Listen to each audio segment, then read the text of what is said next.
Everyone rushed to drop a review the second patch .30 hit, Winds of War. But I didn't. I've played it properly. PvE, PvP, solo, squads, missions, base fights. I've rage quit so many times. But now, something's changed. Here's what I found. So let's roll it back. My first wipe in the Grey Zone Warfare, it was the Wild West. There was a dupe glitch going around. Players were literally walking around dropping bags of cash like it was a nightclub in Dubai. I maxed out my vendors without even trying. I had an arsenal that would make the Pentagon blush. MVGs, red dot suppressors, full kits stacked in my base like I was hoarding for Judgment Day, or even Terminator 2. And the missions, didn't even finish them all, didn't need to. I had more cash and gear than I knew what to do with. At one point, I was just helping new players through the missions, like some sort of cursed Uber driver. Hi, I'll be your mission dad today. First stop, disappointment. Eventually, even that got boring. The PvP was just LZ zone, hot drops and nothing else. Attack a camp, well, eat the mortars, fight the bots. Over and over and over again. Try playing solo, getting lasered by those Skynet level AI from the tree line. There was no gameplay loop, no risk, no reward, just loot hoarding and shooting bots with a side of depression. So I left. Not in a rage, not in frustration, just in boredom. Like I closed the game one night and I just never really thought about it again. Then the weather wipe. The great marketing patch. Rain, fog, lightning. Psh. For once, it didn't feel like I was fighting in a postcard. Night raids felt dangerous, visibility mattered. You couldn't see 10 feet in front of you without proper gear until you realised MVGs were basically green noise machines. So what does everyone do? Cram their gamma slider to the moon and pretend it was all fine. The weather was cool, the lighting was cool, the missions still boring. PvP still dead. There's no one here, so once again I just dipped. Then the Winds of War happened. Patch 0.30. And finally something clicked. The vendors got rebalanced, the gear grind feels more meaningful. The world actually guides you somewhere. I wasn't loading in to just check the weather, I had goals. This wasn't just a visual patch, it was a mechanical reset, a gameplay refresh. Suddenly, the loop made sense. So I came back. Again. Against my better judgment. But this time, I've still not uninstalled.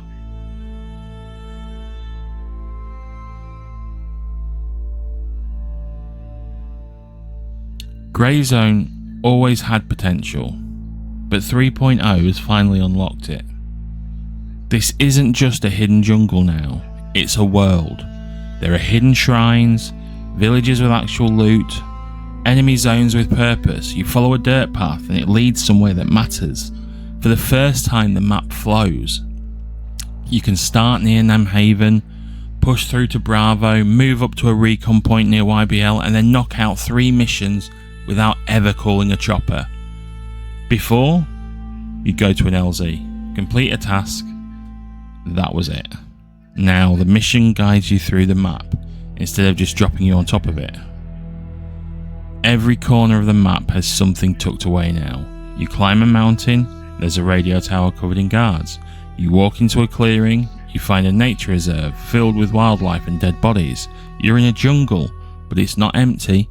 There are convoys torn apart by gunfire, enemy patrols at forward outposts, even a bloody nightclub called Fanny Paradise, with actual go-go girls, in the middle of a war zone. Like what?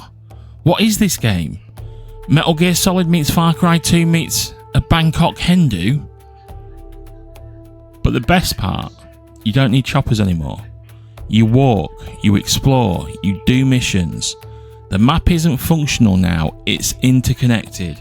It's stitched together like a battlefield, not a theme park. You'll find forward zones, mini camps, side vendors, little areas to rearm and regroup. You're not returning to the base after every mission anymore. You're in the field, really dropped behind enemy lines, scavenging, completing tasks and surviving off what you can find. I only return to the main base now when I'm meeting up with a mate joining the server.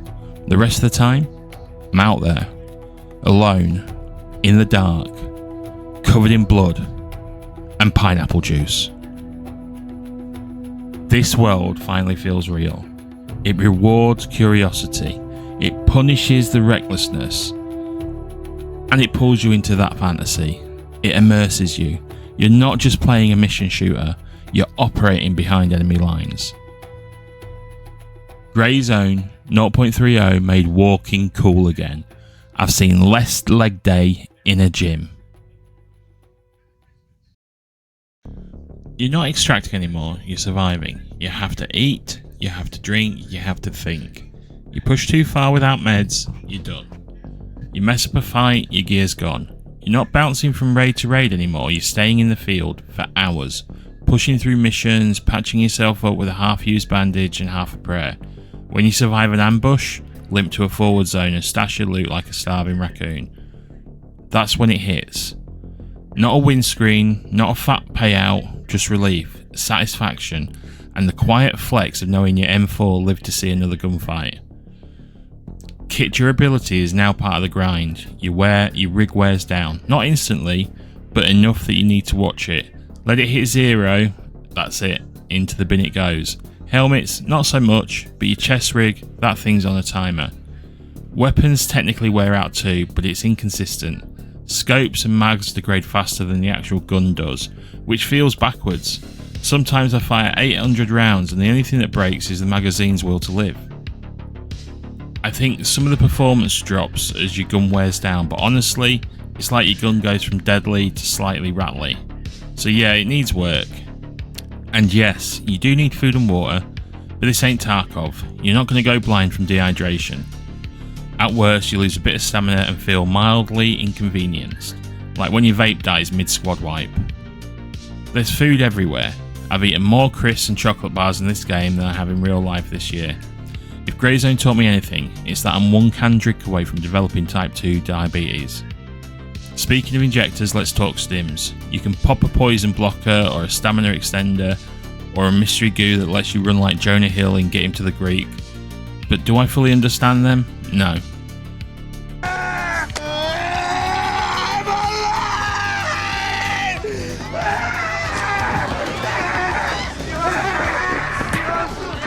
Have I used them to sprint a mile through the jungle with 80 kilograms of gear? Absolutely.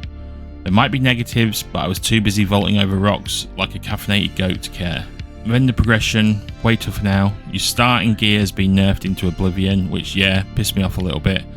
Gunny and handshake are harder to level, and when you finally max them out you realise they don't actually give you much. The real gear's locked behind the elusive vendor in the woods, but here's a cool system, gun tags. You can tag your weapon, and if a player nicks it, you can track them down like some unhinged Liam Neeson in the jungle. I will find you, and I will loot you.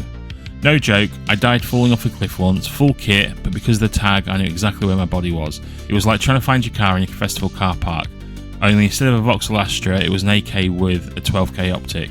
Anyway, vendors, gear degradation, food, fatigue, random stims, survival light mechanics. This isn't just looting anymore, this is managing a jungle inventory system, while slowly becoming emotionally attached to your hydration bar.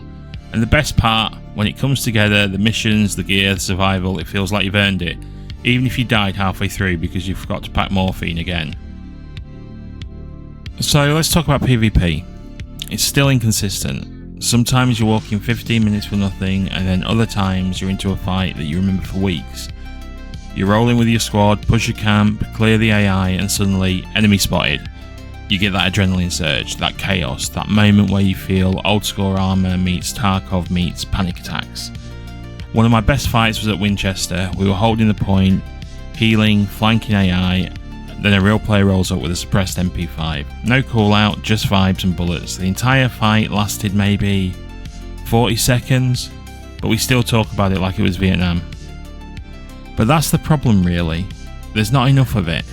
The PvP in Grey Zone can be incredible. It's high stakes, tactical and completely different to the sprinty slide cancel FPS we've all been numb by.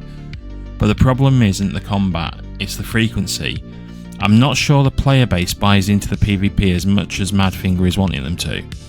Sure, you'll get your usual chads running around looking for fights, but most of the time it feels like people are playing their own personal single player campaign. Same servers, same maps, no firefights. That's not to say that the systems are bad, because honestly they're not. The armour style capture points, cops, actually works well. They give the squads a reason to move, take ground and defend, but there's just not enough players to do that. And it doesn't help that the entire world is a thick jungle, which, don't get me wrong, is stunning, but it makes it ridiculously easy to sit 300 meters away and tap people from the bushes. Organisation is too hard as well. The squad comms help, calling in reinforcements, coordinating pushes, all of that is there, but it only works if people on the server want it to work, and more often than not, it doesn't feel like anyone's committing to a full-scale PvP. I do think there's a way to fix this, but for now, PvP is one of the Grey Zone's best features, and it's easily the most underused. Missions used to be the filler. Go here, kill 3 guys, leave. It was like Deliveroo in a war zone. But now, there's actual structure. You're not just playing tick boxes, you're pushing across the island. A task near Nanhaven leads you to a recon tower, then onto a fuel check, then into a firefight next to a down chopper, and suddenly you realise you've completed 3 missions without ever calling for a chopper. You don't need to extract anymore. You can update on the move, hand in missions at forward camps, hand in missions at site, and the traders, they actually message you during the operation, confirming progress, adding intel, sometimes just congratulating you for not dying. It's such a small thing, but it makes a huge difference. You feel like you're part of something, like the fight is happening around you and not in a spreadsheet. And the mission types have expanded too. Fuel tankers, blood trails, crash sites. One minute you're checking containers, the next you're following a red smear through the jungle asking yourself, is this an objective? Or is this the opening scene to a horror film? You don't just follow waypoints, you carve a path. Clearing through patrols, looting gear, topping off your hydration bar with the tactical Capri Sun. It's immersive, it's layered, and it finally feels like it belongs in the world. Even squad missions feel smoother now. You can split up, push objectives from multiple angles, meet back at the rooftop and snipe fire, and then argue about who bought 0 meds and 15 cans of tuna. So we've talked about everything Madfinger's done right. The map, the missions, the gear loop, the immersion. But look, the thing's not done. It's still early access. It's only been a year, which is a weird thing to say when you spent £30+ on a game. But I knew what I was buying. There's no real story, no true endgame, no structured progression that takes you beyond the vendor rep and loadout envy. But it's come a long way, yeah? But right now Grey Zone still feels like a teenager. You can see what it's growing into, but it still leaves its socks everywhere and forgets to brush its teeth. And for me, the biggest issue is PvP, not the combat, the structure. You've got a split player base, PvE mode, PvP mode, and the ability to bounce between them without any consequences. That's killing the flow. I did PvE to level up, ran missions, got the gear I wanted, then I jumped into PvP looking for a fight. But here's the problem. Everyone else is still on PvE, doing the same thing I just did, because it's safer, faster, cleaner. So what happens? You log into PvP mode and it's a ghost town. No fights, no movement, just vibes and AI. And it's not because the PvP sucks, it's actually really fun. But the incentive structure doesn't support it. You can't have full progression and expect both servers to be populated. If it were me, I'd split progression. You want to level up the vendors in PvE? Fine. You want to grind the gear in PvP? Do that too. But make them separate tracks like Tarkov. That way the players have a reason to do both and not just exploit the safest path. Second issue. Too many cops. Capture points are smart. They create conflict, territory, momentum.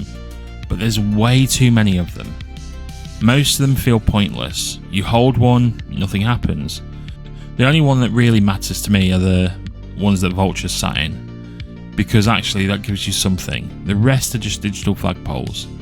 And because there's so many, the squad's spread out, no conflict happens. You might as well be flipping control points in a theme park.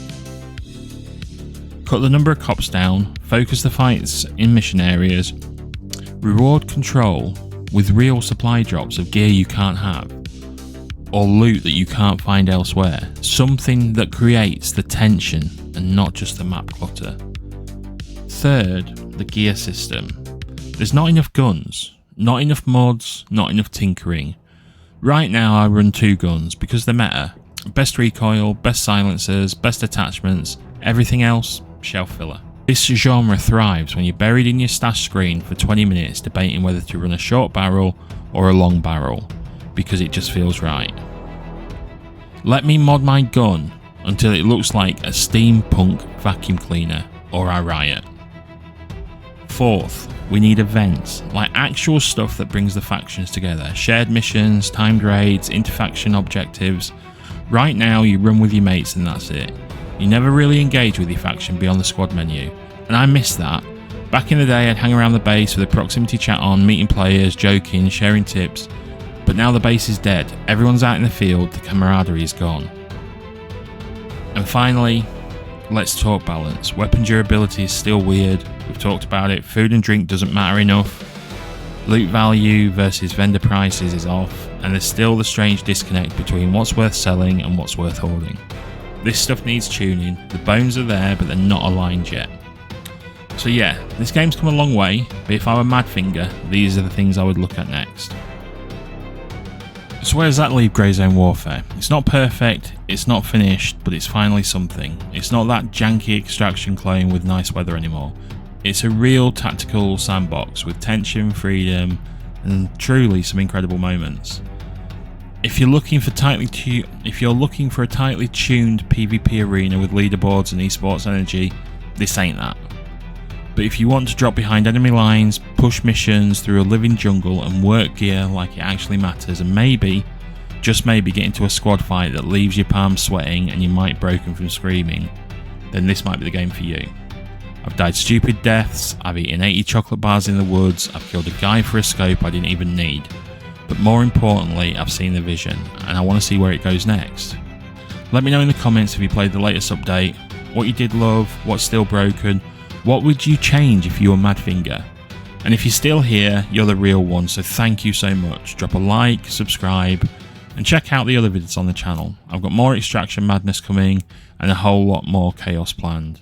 I'm Shizzle, let's do this. Thank you.